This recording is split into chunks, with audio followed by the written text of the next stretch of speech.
welcome or welcome back to my channel. If you're new here, hi, my name is Asia. I like to film a lot of lifestyle, productivity, and vlogs, and a lot of college content on this channel.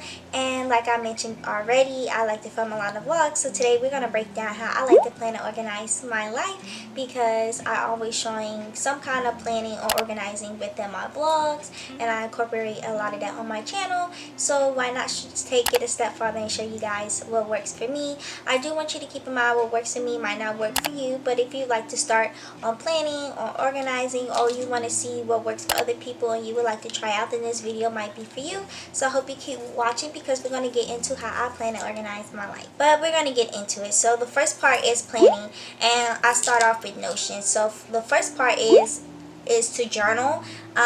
This helps me organize my life because I can write down any thoughts and feelings, and it helps me start or end my day with more of like a clear mind. So I either journal like during the day, or first thing when I wake up, or right before I go to bed, or anytime like I feel like I'm really upset and I can't like get my thoughts out, then I will journal. And I do this digitally. Also digitally, I like to do something called habit tracking, and habit tracking is where you just keep a list of what you do almost on a daily basis to track your habits. So tracking my habits just helps me keep myself accountable. So I track my habits for how much did I drink water, did I have coffee, did I eat, what time did I wake up, what time did I go to bed, did I do homework today, did I study, what did I study, what subjects did I study, if I went to work, which job did I go to work for, was it for YouTube, was it for Sonic, was it for Duncan. I like to keep a track of this, and it lets me keep myself accountable, and that way I can constantly see like where I need to put more work in and where I don't need to put more work in. So if I didn't drink enough water yesterday, I'll be like, oh dang, I need to drink a lot more water. Now keep in mind, like, I don't always track my habits every single day, but I try to do it 80% of the time to track my habits. So that's another way that I kind of like. I also do daily to-do lists. So my daily to-do list just consists of the most important tasks of the day that I feel like need to be completed before the end of the day. And these are the only tasks that I put up there that I know I'm going to be able to complete by the end of the day, because if I put tasks up there that I know I'm not going to be able to get done, it overwhelms myself, and I feel like, dang, like I should have been more productive, I couldn't get everything done. But I have to remind myself there's only 24 hours in a day, and I can only do so much in 24 hours. And so I've been telling myself, like, if that task don't get done, then I just move it to the next day, because some days are better than others. Some days are more productive, and there's other days where I look in the slump where I feel like I don't want to do anything. Okay, so that's all the planning that I do using Notion. So now we're going to go in and talk about how I plan physically. Now that we're on to planning still, we're going to talk about how I plan physically, and I use an agenda to plan physically. And I think I can't remember exactly what planner I use, but I will put it up on the screen with a picture and tell you what planner I use exactly, and leave a link down below. But I like to use my agenda to do 3 things: a monthly overview, a weekly overview, and a daily overview. So let's start with the monthly overview. In the monthly overview, this includes all like my big tasks, like the big due date assignments. This includes my weekly meetings, any scheduled tutoring sessions that I have for that month, any appointments, any events that I will be attending for that month, and any bills that need to be paid for that month. So in my monthly overview, it's literally an overview of the month. So then that way I can see like, hey, I have this big project due on the 30th of May. And I can say, hey, I know this bill needs to be paid on the 10th of May. This way I can just look at everything at a glance, and this is where I keep all my big tasks. So let's move into the weekly to-do list. So the weekly to-do list consists of the monthly to-do list, but breaking it down weekly so I can see what needs to be completed going from Sunday to Saturday, because that's how I do my weeks. So my weekly to-do list includes tasks that need to be done and completed by the end of Sunday night, and these are tasks, the major ones for the week. So if I have a test that is due on a Sunday, I'd be like, hey, I know Wednesday I need to study for at least an hour, Thursday study for an hour. Stuff like that is taking the big assignment and making it to small, more like minor assignments. So that's what I like to do. Then that way I can see at a glance at a week if my week is going to be busy, is it going to be light, and I can see like where my week is going to be more focused in. Is it going to be more focused on work? Is it going to be more focused on chemistry? I can just see that more in a weekly overview. And then we move into the daily overview, which is everyday tasks that needs to be done to complete to the big assignment. So these are the mini tasks. So my daily overview are just the tasks that needed to be completed by the end of the day on my daily to-do list. So whatever on my daily to-do list usually corresponds to that day in my agenda. So if I have a chem assignment that is due by the end of the night on a Friday, on my daily to-do list it would say complete chem assignment, and I will put like due Friday. And that's all I do to really plan. To plan, I just really consider like writing down everything that has a due date, everything that has to be paid by a certain date. Anything that has a due date gets put in planning. This way I would never lose track of what needs to be done, when it needs to be done, and how long it needs to be done. So that's why I say break it down into a monthly overview first, because then you can see everything. You can see what your month is going to look like. Break it down into a week, then you can see week by week what your week is going to look like. And then you break it down by the day, so then you can see what your daily days are going to look like. So then you can figure out which tasks and which assignments, which due dates are going to need more attention than more than others, and then that way you can decide how to break down those tasks so they can be done by the due date. So that's all that I do for planning. It's really simple. It's nothing really major. So I just do a lot of to-do lists. To-do lists are my best friend, okay? The satisfaction I get by just crossing something off is magnificent. So let's get into organization.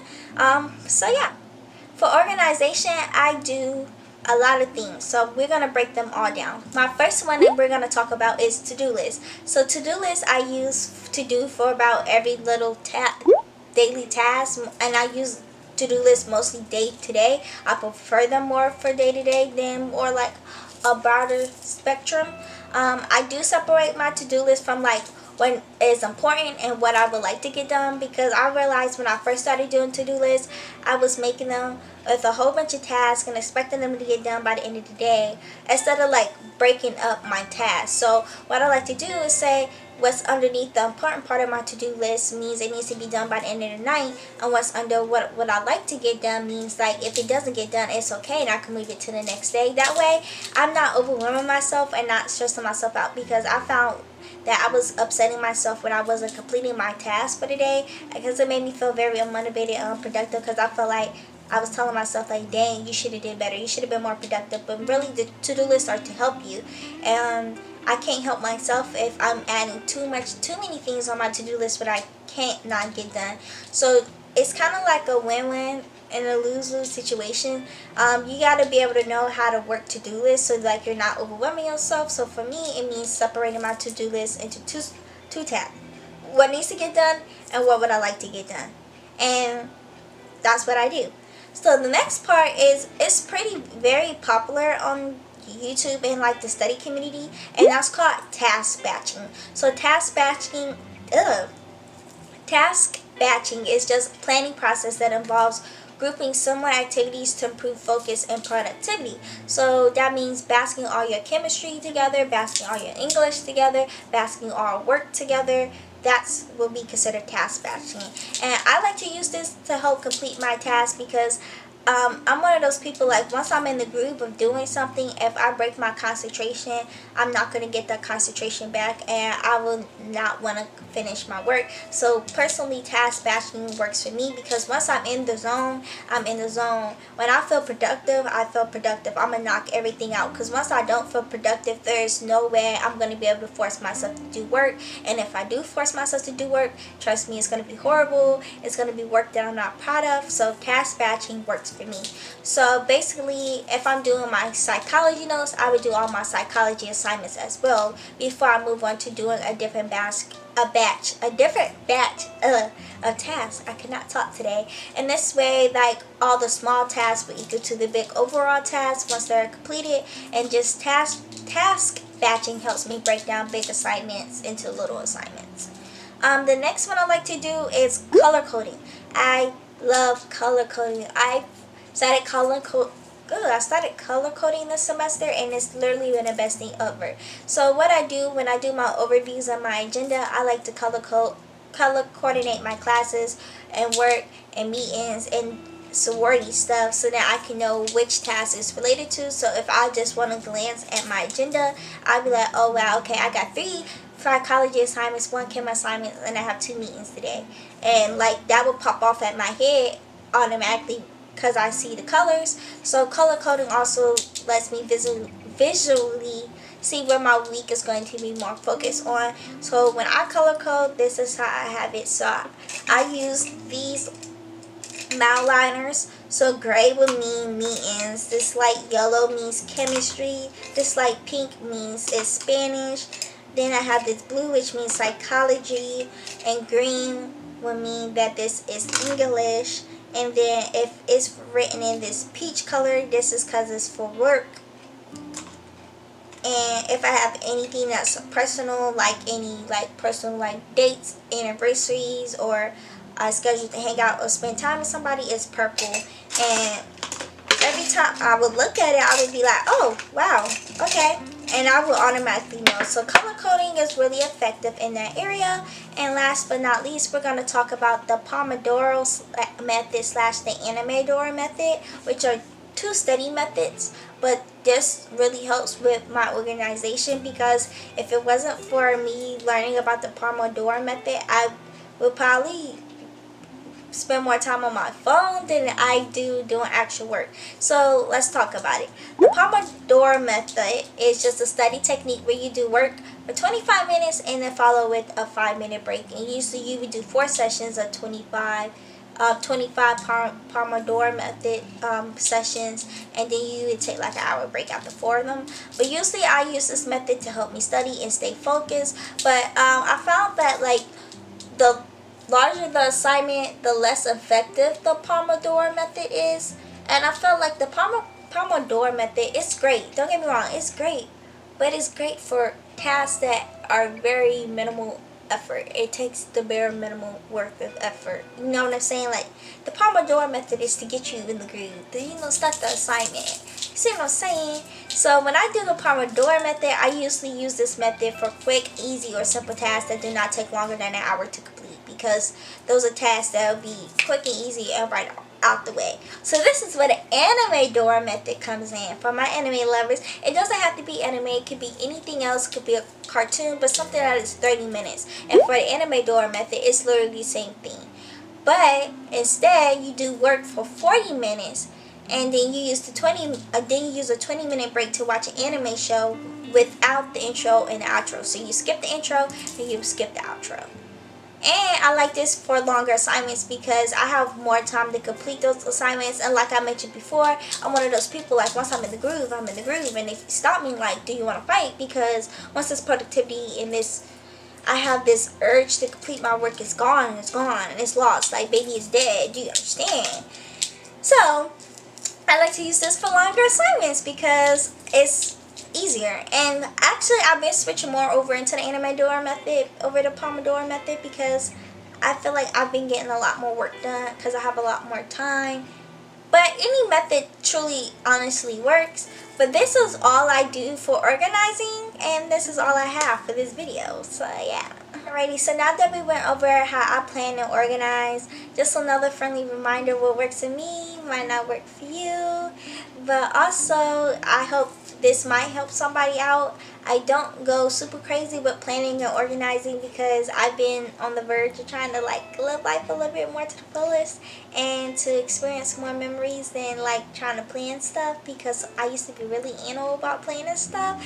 So this works for me. I do like the bare minimum of planning and like the bare minimum of organization, but then again, I'm only a college student, so I don't have like a very strict schedule as somebody who might be a doctor or somebody who might work some 9 to 5 and have kids. So this is me. This is how I plan to organize as a 19-year-old college student. So please don't shoot me if this don't work for you. But if you have any other tips, or you would like to share stuff, or you want something for me to try out, definitely link it down below in the comments box down below, and I would definitely try it out, try to add it to your routine, see if I like it or not. So yeah, that's pretty much all I have to say. If you made it all the way to the end, as always, be safe, stay positive, and I love you to the moon and back. And I'll see you in the next one. Bye.